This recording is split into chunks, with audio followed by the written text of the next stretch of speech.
টানা বর্ষণে খানাখন্দে পানি জমে ও এলিভেটেড এক্সপ্রেসওয়ে নির্মাণ কাজ চলায় সাভারে নবীনগর চন্দ্রা মহাসড়ক ও বাইপাইল আবদুল্লাহপুর মহাসড়কে কার্যত অচল হয়ে পড়েছে। মহাসড়ক দুটিতে দেখা দিয়েছে তীব্র যানজট।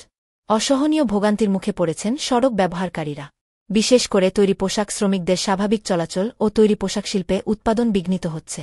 এলিভেটেড এক্সপ্রেসওয়ে নির্মাণ কাজের কারণে এমনিতেই মহাসড়ক জুড়ে তীব্র যানজটের সৃষ্টি হচ্ছিল। এর মধ্যে টানা বৃষ্টিতে সড়কে মারাত্মক খানাখন্দের সৃষ্টি হওয়ায় পরিস্থিতি জটিল আকার ধারণ করেছে। ঘণ্টার পর ঘণ্টা যানজটকে আটকে থাকতে হচ্ছে সড়ক ব্যবহারকারীদের। সরেজমিনে নবীনগর চন্দ্রা মহাসড়কের বাইপাইল অংশে গিয়ে দেখা যায়, এই মহাসড়কের ঢাকা অভিমুখী লেনে একটি কাটা বাঁশ বোঝাই ট্রাক উল্টে আছে। বাঁশগুলো সড়কে ছড়িয়ে পড়েছে।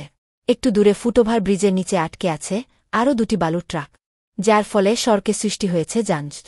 মঙ্গলবার ভোররাতে টাঙ্গাইল থেকে ছেড়ে আসা বাঁশবোঝাই ট্রাকটি বাইপাইলের ত্রিমোর এলাকায় উল্টে যায়। এর আগে সোমবার সন্ধ্যায় একই স্থানে আমবোঝাই একটি মিনি ট্রাক উল্টে যায়। এটি ঠাকুরগাঁও থেকে আম নিয়ে রাজধানীর দিকে যাচ্ছিল। সাভারের ঢাকা-শুলিয়া এলিভেটেড এক্সপ্রেসওয়ে নির্মাণ প্রকল্প সংশ্লিষ্টদের অবহেলা এবং সড়ক ও জনপদ বিভাগের গাফলতির কারণে দীর্ঘদিন ধরেই অচলাবস্থা বিরাজ করছে। তার ওপরে টানা বৃষ্টি পরিস্থিতিকে আরও দুর্বিষহ করে তুলেছে। বাংলাদেশ সেতু কর্তৃপক্ষের আশুলিয়া এলিভেটেড এক্সপ্রেসওয়ে প্রকল্প পরিচালক শফিকুল ইসলাম বলেন, আমাদের প্রকল্পের কাজ চলমান থাকায় সাময়িক অসুবিধা হচ্ছে। আমাদের কাজ কিন্তু উপরে, নিচে না। তবু ঠিকাদারি প্রতিষ্ঠানকে রিকোয়েস্ট করে সংস্কার করার জন্য অনুরোধ জানিয়েছি। আশা করি দ্রুত তারা ব্যবস্থা নেবে।